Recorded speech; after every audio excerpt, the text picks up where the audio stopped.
Subscribe करिए हमारे channel target UP TET CTET को और बेल आइकन को दबाइए। हेलो फ्रेंड्स, मैं रेनू स्वागत करती हूँ आप सभी भावी अध्यापक एवं अध्यापिकाओं का आपके अपने channel target UP TET CTET में। दोस्तों, आज की इस क्लास में हम पढ़ने वाले हैं आपके डीएलएड सेकेंड सेमेस्टर के फर्स्ट पेपर यानी कि वर्तमान भारतीय समाज एवं प्रारंभिक शिक्षा के चैप्टर नंबर 2 को। दोस्तों, यहाँ पर चैप्टर नंबर 2 होगा। यहाँ पर तो चैप्टर नंबर 2 ऑलरेडी फर्स्ट हम कंप्लीट पढ़ चुके हैं, पहला चैप्टर। तो अगर आपने नहीं देखा है तो आपको लिंक मिल जाएगी। तो आज यहाँ पर हम पढ़ने वाले हैं प्रारंभिक शिक्षा किस तरह की होती थी और इसमें किस किस तरह की शिक्षा, जैसे कि जो वैदिक कालीन शिक्षा इसमें क्या क्या था, फिर बौद्ध कालीन शिक्षा में किस तरीके से शिक्षा दी जाती थी, फिर आता है मुस्लिम कालीन शिक्षा, किस तरीके से उसमें शिक्षा दी जाती थी। तो इन तीनों के बारे में ही हम विस्तार से पढ़ेंगे, किसमें क्या अच्छाइयाँ थी, किसमें क्या क्या चीजें थी, सभी के बारे में हम पढ़ेंगे। तो दोस्तों, किस तरीके से किस काल में शिक्षा कैसी थी, वैदिक कालीन शिक्षा कैसी थी, बौद्ध कालीन शिक्षा कैसी थी और मुस्लिम कालीन शिक्षा कैसी थी, किसमें क्या क्या अच्छाइयाँ थी, किसकी क्या क्या विशेषताएं थी, इन सभी के बारे में हम पढ़ेंगे। लेकिन सबसे पहले यहाँ पर हम वैदिक युग की शिक्षा के बारे में पढ़ेंगे, क्योंकि ये शिक्षा जो है ये सबसे पुरानी है। ठीक है, तो वैदिक काल में किस तरीके से शिक्षा दी जाती थी, हम सभी लोगों को पता है कि गुरु शिष्य परंपरा जो है हमारे देश में अभी भी कहीं कहीं कुछ स्कूल ऐसे हैं जो गुरु शिष्य परंपरा में चल रहे हैं।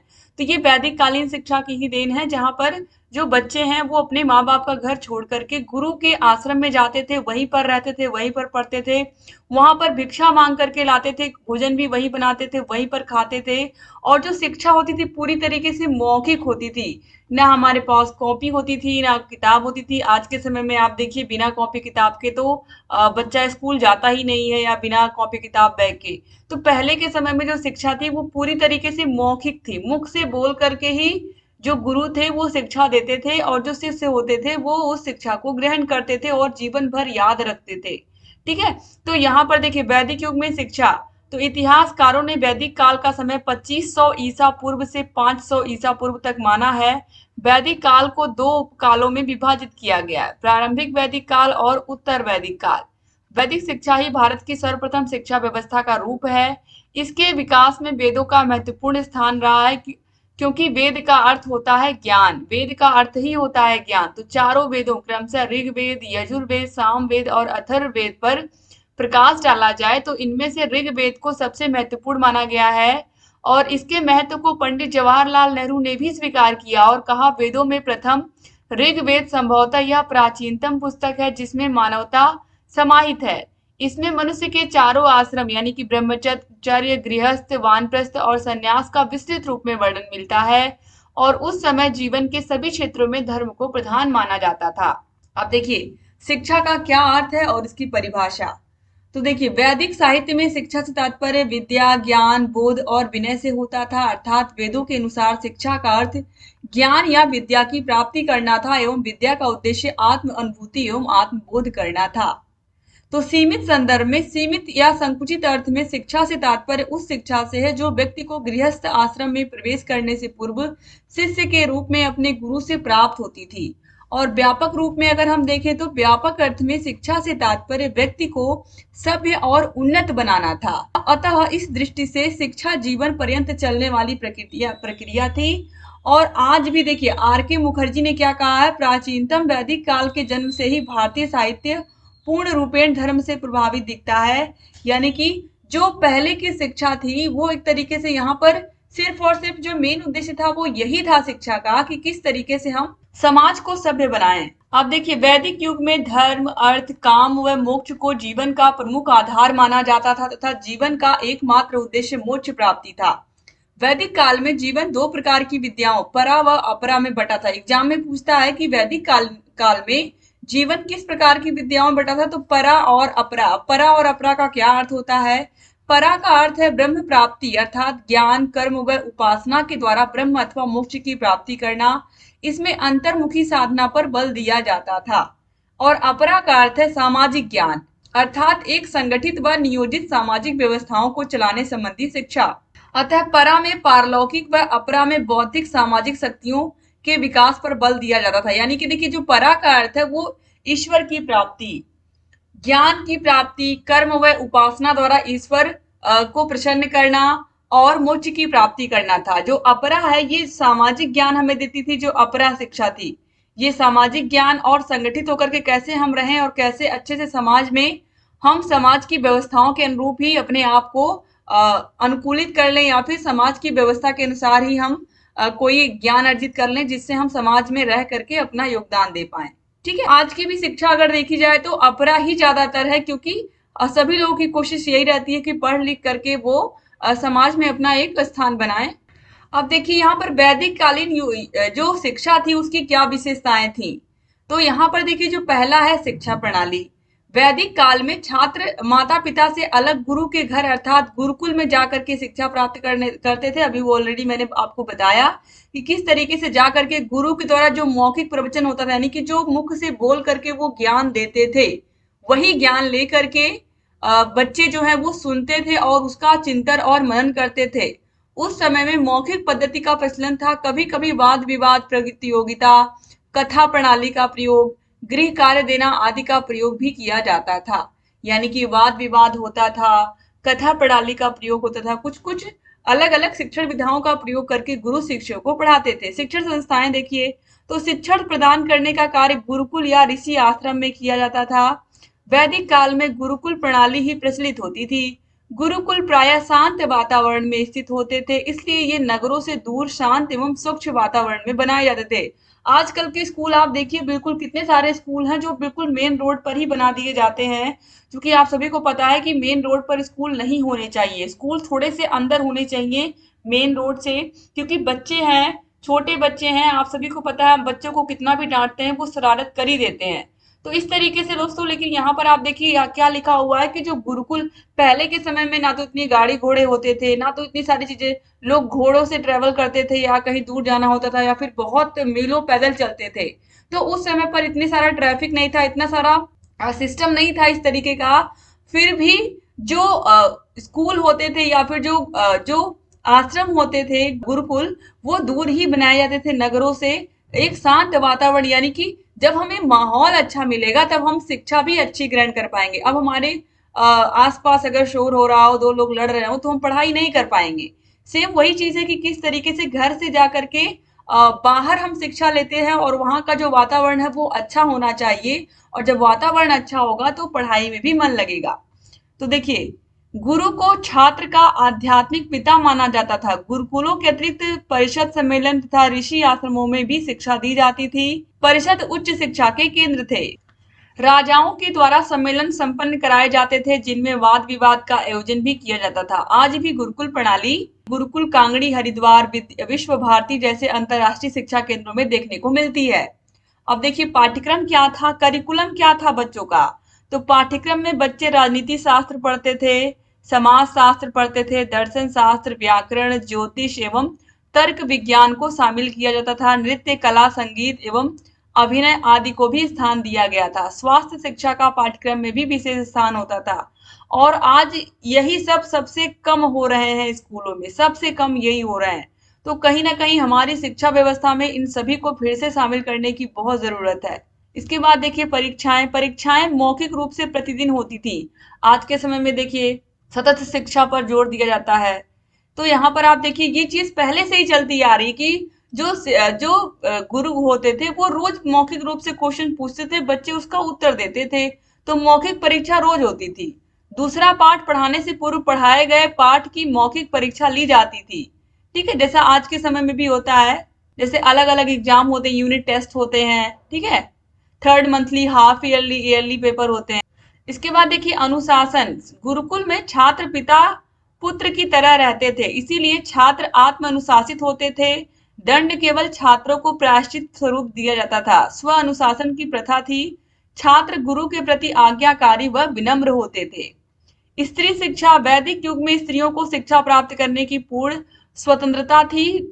वे बिना किसी भेदभाव के शिक्षा ग्रहण कर सकती थी। उन्हें भी पुरुषों के समान समस्त शिक्षा के अधिकार प्राप्त थे। यानी कि वैदिक कालीन शिक्षा में स्त्रियों को भी पुरुषों के बराबर शिक्षा का पूरा अधिकार था। अब देखिए गुरु शिष्य संबंध।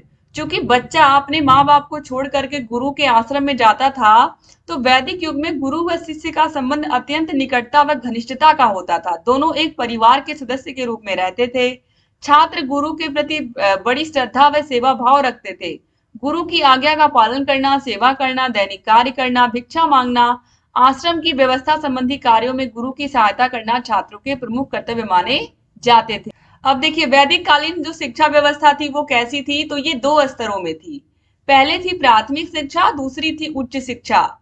ठीक है, उपरोक्त दोनों स्तर के बारे में यहाँ पर हम देखेंगे। तो प्राथमिक शिक्षा में क्या बच्चों को पढ़ाया जाता था, तो प्राथमिक शिक्षा पर ब्राह्मणों का कोई अधिकार नहीं होता था, इसलिए उन्होंने धर्म ग्रंथों में इसका विवरण न देकर इसकी उपेक्षा की है।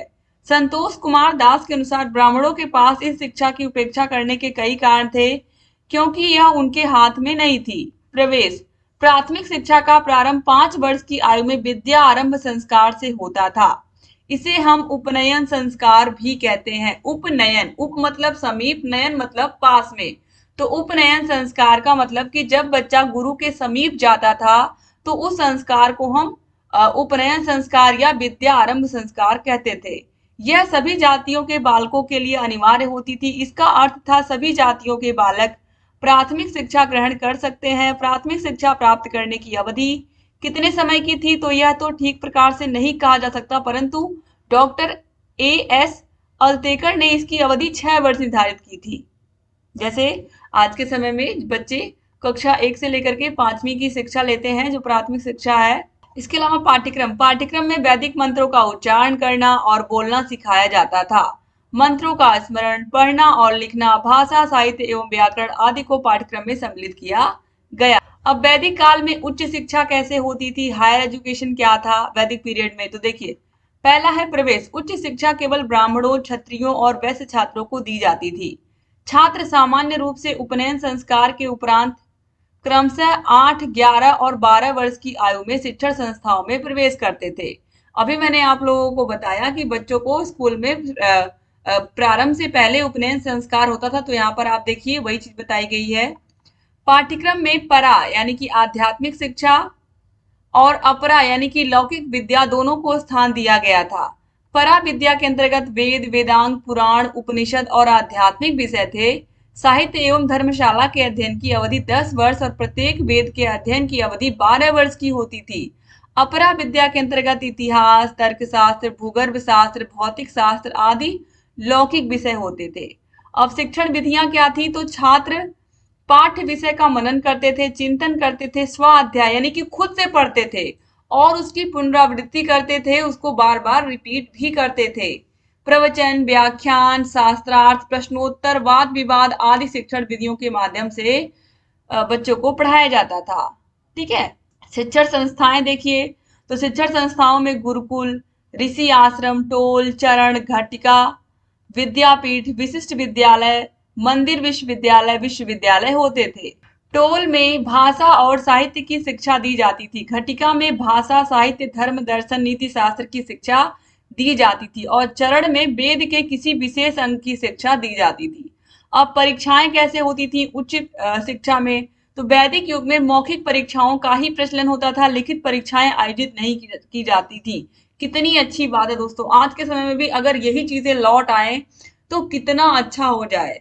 बच्चों को कॉपी किताब लेकर के स्कूल ना जाना पड़े, उनको हर चीज मुंह से बोल करके टीचर सिखाए और बच्चे भी उसको उसी टाइम पे लर्न करें। अगर ऐसा माहौल फिर से आ जाए तो हमारा देश विश्व गुरु बनने से इसको कोई नहीं रोक सकता है, क्योंकि आज के समय में बच्चे केवल स्कूल में जा रहे हैं, टीचर्स के ऊपर भी प्रेशर रहता है, उनको कोर्स कंप्लीट करवाना होता है तो वो भी लिखवाने लगते हैं, पढ़ा के लिखवाने लगते हैं, फिर क्वेश्चन आंसर होता है, फिर एग्जाम होता है और इससे यही जो पैटर्न है, बच्चे बिल्कुल मशीन की तरह काम करते हैं, शिक्षक भी सब लोग एकदम मशीन हो चुके हैं।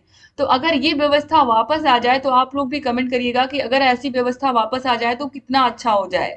उपाधियां, उच्च शिक्षा में किस तरह उपाधियां मिलती थी, ये बहुत महत्वपूर्ण है। तो देखिए, वैदिक युग में परीक्षा में सफल होने वाले छात्रों को उपाधि दी जाती थी।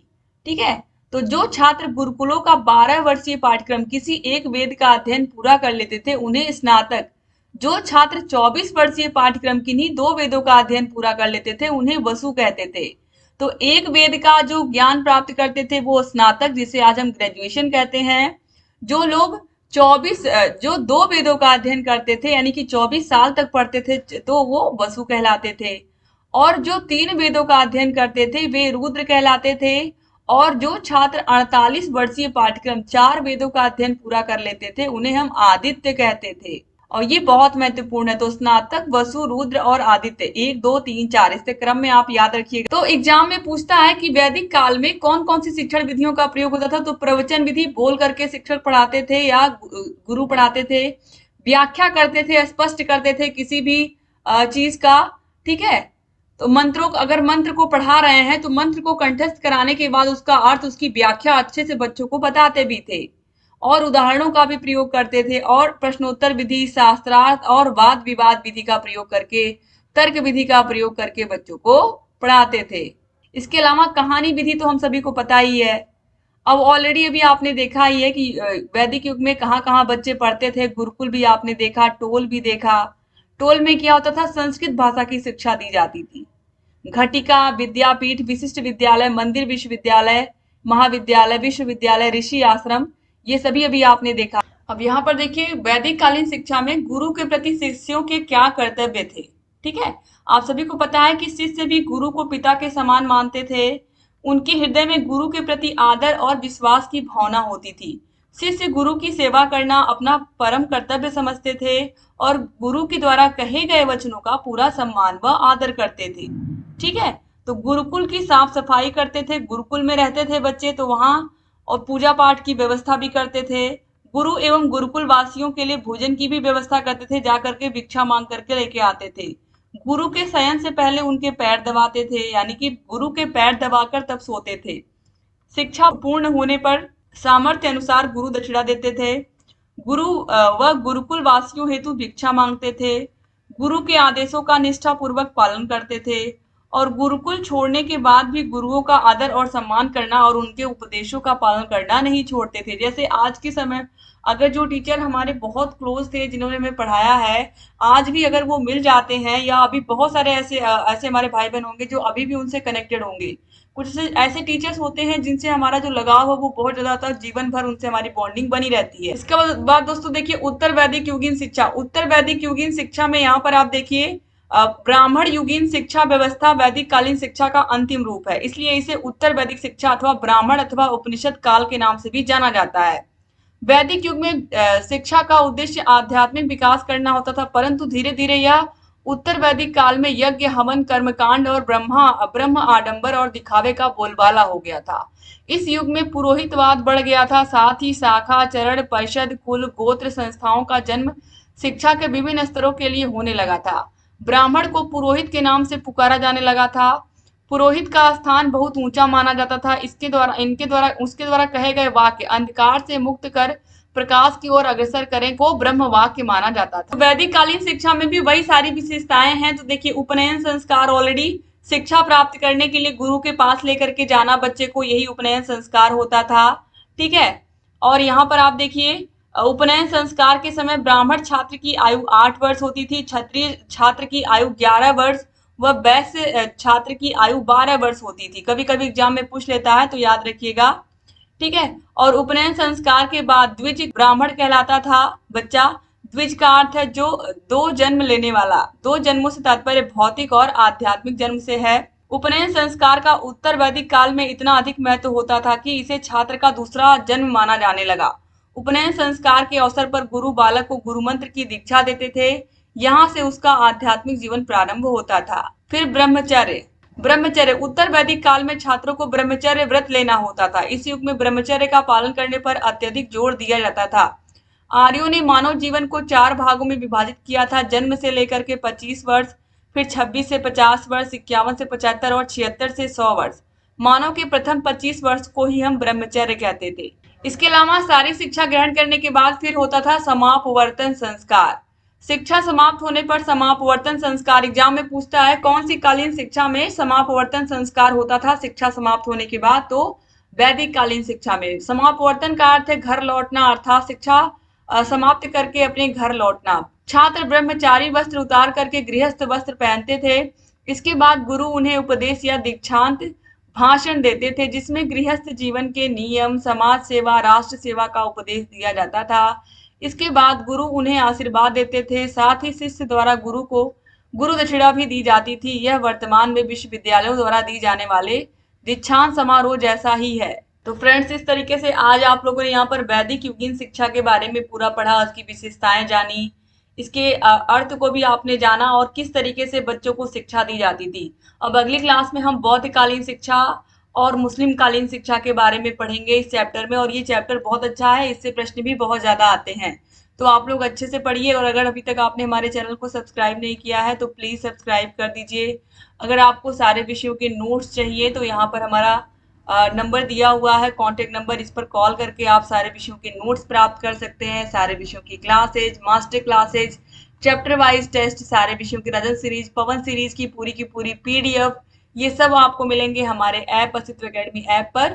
तो यहाँ पर आपको लिंक मिल जाएगी डिस्क्रिप्शन बॉक्स और कमेंट बॉक्स में ऐप की, और ये कॉन्टेक्ट नंबर है। कोई भी समस्या हो मैसेज करके, कॉल करके आप पूछ सकते हो। आप हमें इंस्टाग्राम पर भी फॉलो कर सकते हो दोस्तों। तो thank you so much class को पूरा देखने के लिए। जहाँ कहीं कोई भी डाउट है आप हमसे कमेंट बॉक्स में कमेंट करके पूछ सकते हैं। चैनल से बने रहिए, क्लासेस को देखते रहिए, क्लास को शेयर जरूर करिएगा अपने कॉलेज फ्रेंड्स को, और पिछली क्लासेस को भी जरूर देखिएगा। थैंक यू सो मच दोस्तों।